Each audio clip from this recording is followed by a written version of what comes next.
Et ben voilà, maintenant que le meuble il est fini, je vais pouvoir me consacrer au jardin pour pouvoir préparer l'année prochaine. On m'a donné l'autorisation de jardiner sur cette nouvelle parcelle. Je m'occupe déjà de celle en dessous avec les truites et puis celle avec les petites rubalises aussi à gauche là-haut. Donc ça va faire trois parcelles. Et j'ai ramené du bon fumier. Vraiment c'est dommage que je sois tout seul aujourd'hui, je vais avancer doucement mais les colocs ils veulent pas m'aider quoi.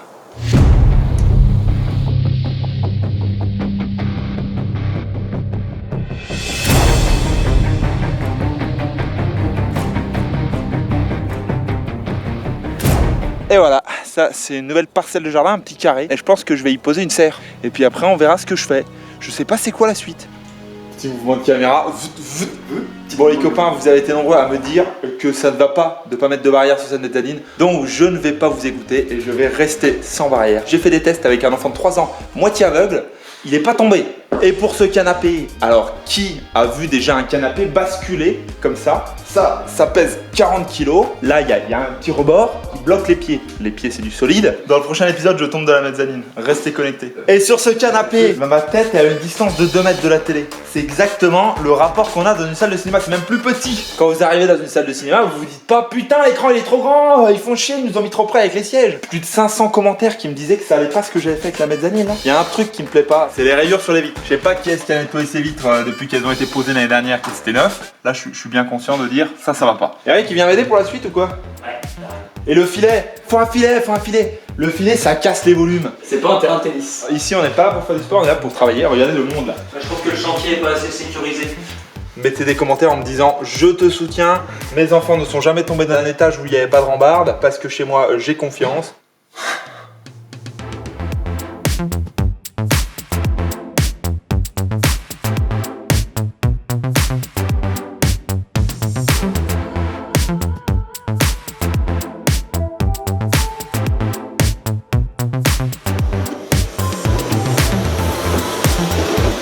Du coup là on est un peu embêté.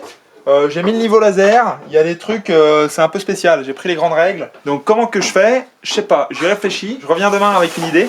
En attendant, on va les débarrasser en bas parce qu'il y a un beau bordel partout là. Comment que je fais moi pour faire le beauf? Waouh!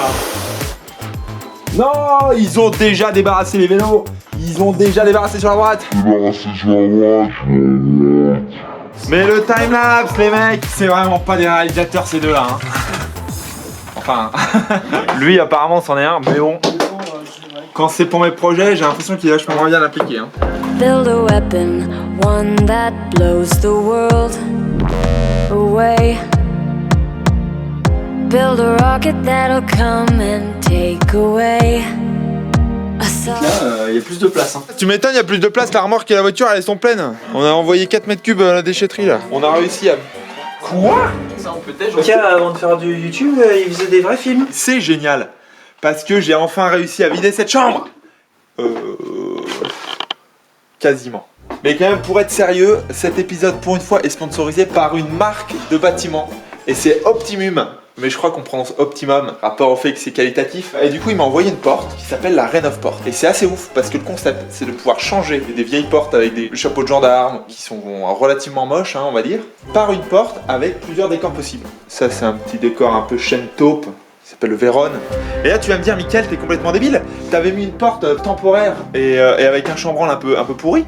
Donc c'est normal que la porte, elle était pas ouf. Je sais pas comment j'aurais fait d'ailleurs. Et du coup, là, ça tombe très bien. Parce que avec ce produit, je vais pouvoir avoir une belle porte. Et tout ça sans enlever de chambranle. Pas de travaux lourds, pas de poussière. Il y a des gabarits, c'est facile. Normalement, j'ai besoin que d'une visseuse. Combien de temps ça va me prendre, Ulysse? 5 minutes.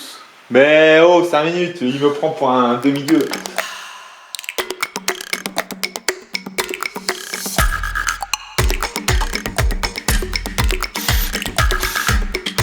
Par contre, attention, ça fonctionne que sur des blocs portes à rive droite. Ça veut dire qu'il n'y a pas de chevauchement. Il y a des portes, elles viennent en appui sur le chambranle. Il y a un petit guide à coller. Ah, mais ça va me cacher les vis en plus. Tiens, dis donc, ça c'est pratique. Et voilà. Important hein, toujours de bien lire les manuels. Hein.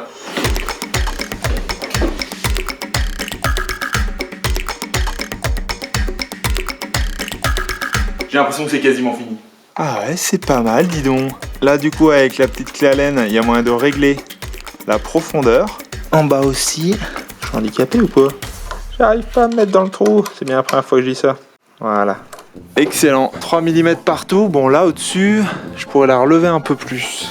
Là on voit que c'est démonté, mais à aucun moment ils disent de le démonter. Peut-être je suis débile. Ah 20, j'avais pas vu. Autant pour moi. Pour les hauteurs de gage différentes, c'est vraiment bien trouvé, système qui coulisse, hein. C'est pas mal. Hein. Bon alors il faut quand même un petit forêt. Moi j'ai un gros forêt donc je le prends, hein, mais...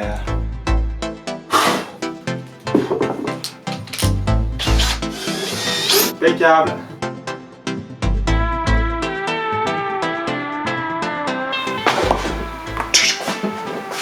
Et là j'ai une belle porte. Alors attention quand même, parce que si vous avez un chambranle qui est recoupé, donc la hauteur de la porte en elle-même n'est pas la largeur aussi, il faut bien choisir sa largeur. Et là ça donne une porte lisse avec un aspect bois. Et il y a même des petites baguettes avec la même coloris pour pouvoir cacher le chambranle. Par exemple du côté là, je pourrais mettre des petites baguettes autour. Moi j'aime bien, j'espère que ça vous plaît aussi. Vous pouvez bien sûr retrouver tous les liens dans la description. Bloqué. Non, je suis pas bloqué, ça fonctionne à merveille. Du coup, merci Optimum pour avoir sponsorisé cette vidéo. Et il y a une deuxième porte, allez voir sur mon Instagram Passion Rénovation, je vous la fais gagner. Si vous en avez besoin, bien sûr, si vous n'en avez pas besoin, ça sert à rien de participer. Et c'est l'heure maintenant de passer à autre chose et on peut aller de retour dans le jardin. Ah non, faut que je nettoie d'abord.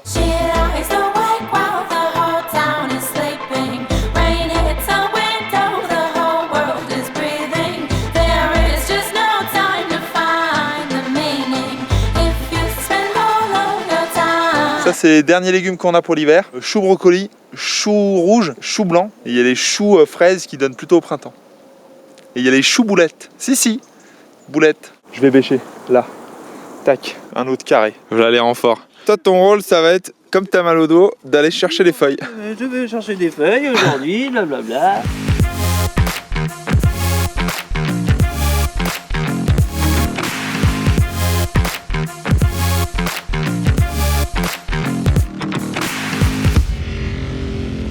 Aujourd'hui, il y a Bruno, le voisin, qui m'a prêté sa grelinette. Ça, c'est un outil vraiment spécifique pour faire ce genre de choses, donc j'espère que ça va aller un peu plus vite. La fourche bêche, ça va bien, mais 5 minutes, pas plus. Sachant qu'on l'a déjà utilisé 5 heures.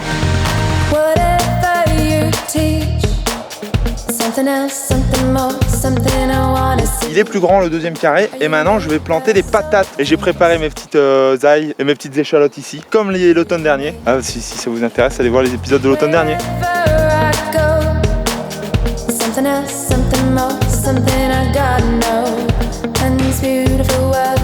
L'objectif aujourd'hui, c'est de bouger toute la clôture là pour continuer ici et englober les deux jardins dans une même clôture. Quel bonheur durant cet automne d'être au jardin. Je pense que je vais y passer un peu plus de temps, ça me détend.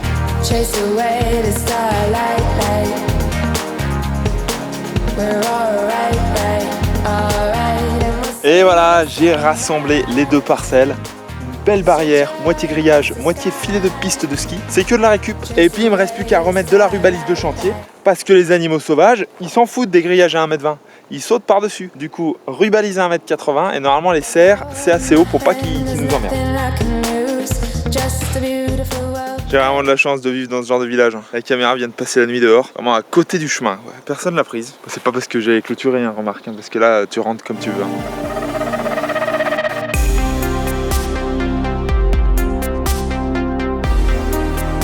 Et voilà, le potager ressemble à s'y méprendre au couvert végétal qu'on pourrait trouver dans une forêt actuellement. Et ça, c'est ma nouvelle voisine. Elle est vachement plus sympa que l'autre voisine. Ça contrebalance l'autre sorcière.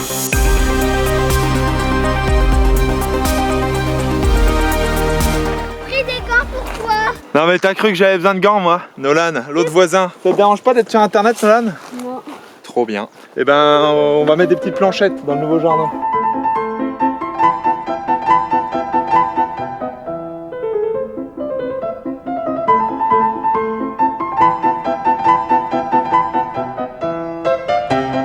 C'est bien de faire travailler les enfants au jardin, c'est des petits esclaves.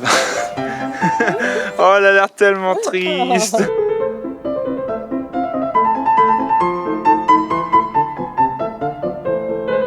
Et voilà, ce nouveau bout de jardin, c'est prêt pour le printemps. Là, je vais laisser tout l'automne s'écouler, l'hiver, la neige dessus. Ça va pas trop tasser la terre. Ça va permettre aux vers de terre de bien faire remonter tous les nutriments. Et ça promet des légumes exceptionnels. Je continue avec une trentaine de pieds sur le bas là. Et après, je crée une rizière juste là, sous le mur. Ah, ce ciel bleu, c'est pas beau ça.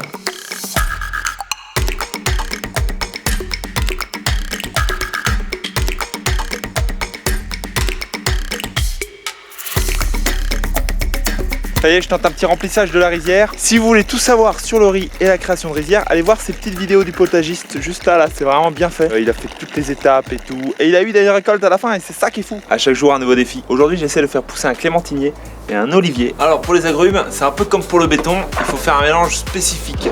Déjà un pot avec des trous en dessous pour que ça draine bien. Ensuite à peu près moitié de terre du jardin, un quart de sable et un quart de terreau. Oh ça va être bon pour les petites plantes là. Et on repique pas avec le pot en plastique hein. On peut effriter un petit peu la base pour que les racines elles puissent repartir tranquille. Un peu de terre du jardin par dessus et on renouvelle l'opération avec un petit olivier. Et pour ce qui est de la rizière, on est sur un petit échec. Beaucoup trop d'infiltration. J'ai essayé de trouver une solution pour l'an prochain. Dites-moi ce que vous en pensez. J'ai fait un petit test du bocal. Ça consiste à mettre de la terre pour un tiers à peu près dans un bocal, à mélanger avec de l'eau, vraiment mélanger. Et après quand ça se décante, ça vous donne un bon aperçu de la composition de la terre. Globalement, il y a à peu près 25% d'argile, 35% de limon et puis 40% de sable. Ce qui donne une terre parfaite. J'ai vraiment de la chance. Regardez-moi ça. Je pars sur framboise, mûre, muroise et kiwi. J'ai même un pied de groseille, histoire d'avoir des petits fruits pour l'année prochaine, des fruits rouges. Les kiwis, c'est des plantes qui ont besoin d'être tutorées. Hop, ça monte sur l'arbre, mais ça ne fait pas du mal à l'arbre, contrairement aux parasites. De l'autre côté, ce sera framboise paradise, à mon avis.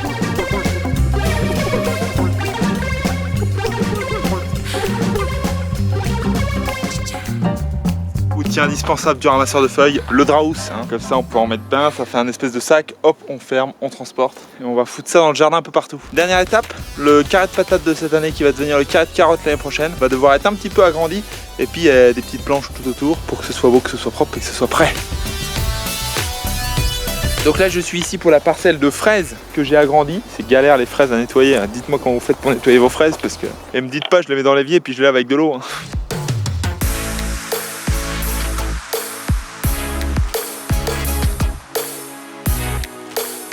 Voilà, c'est trop mignon ce bout de jardin, ça fait comme un petit cœur. Vous voyez, oh bah ça c'est l'amour hein. Et de ce côté il y a la mâche qui a commencé à sortir. Alors ça c'est du légume, c'est pas du légume, c'est de la salade d'hiver. Du coup elle pousse comme ça à l'automne après que tout le reste est fini de pousser. Elle est tranquille, elle est toute seule, peinard. De la manœuvre. Regarde ça donc comme j'ai mis à la remorque là pour que ce soit bien pile poil pour le fumier. Tout ça c'est que de la bouse de vache hein.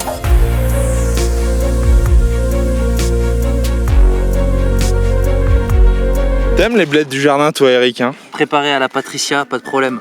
La maman de Mika, elle fait des bonnes blettes. Et toi t'aimes les brocolis Esmi? Vas-y tu prends comme ça et tu claques. Allez fort, tors.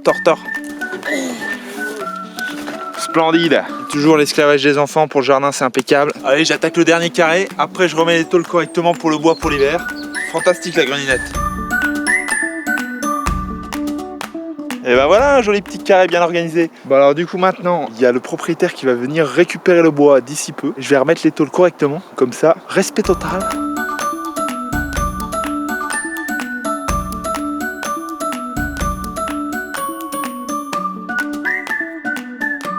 Et ben voilà comme c'est propre, la montagne à toutes les époques de l'année c'est magnifique.